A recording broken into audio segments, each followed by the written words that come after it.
বিশ্বকাপ ফুটবলের উন্মাদনা শুরু হওয়ার আগেই এসেছে বাংলাদেশের জন্য এক গর্বের খবর। বিশ্বকাপ উদ্বোধনী অনুষ্ঠানে গান গাইবেন বাংলাদেশি বংশোদ্ভূত শিল্পী সঞ্জয়। ফিফা বিশ্বকাপ 2026-এর অফিসিয়াল অ্যালবামে জায়গা করে নিয়েছে এই বাংলাদেশি বংশোদ্ভূত আমেরিকান শিল্পী। তার সঙ্গে রয়েছেন বলিউড তারকা নোরা ফাতেহি এবং ফরাসি শিল্পী ভেজ ড্রিম। সোমবার প্রকাশ পেয়েছে তাদের বহুল আলোচিত গান সিরসির।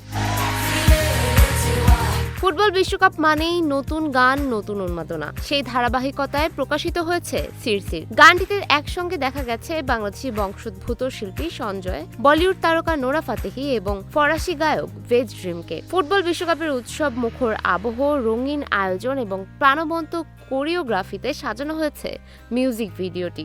গানটি প্রকাশের পর থেকেই সামাজিক যোগাযোগ মাধ্যমে প্রশংসা কুড়াচ্ছে। দর্শক শ্রোতারা বিশেষভাবে প্রশংসা করছেন এর মিউজিক, ভিজুয়াল এবং নোরার নৃত্য পরিবেশনার।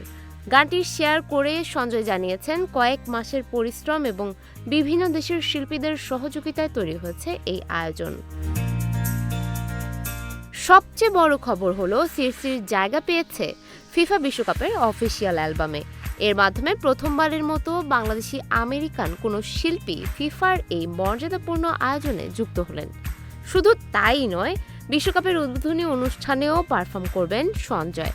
সেখানে তার সঙ্গে থাকবেন বিশ্বখ্যাত পপ তারকা ক্যাটি প্যারি এবং লিসা। শ্রীমঙ্গলে জন্ম, চট্টগ্রামে বেড়ে ওঠা আর এখন বিশ্বকাপের মঞ্চে বাংলাদেশের প্রতিনিধিত্ব।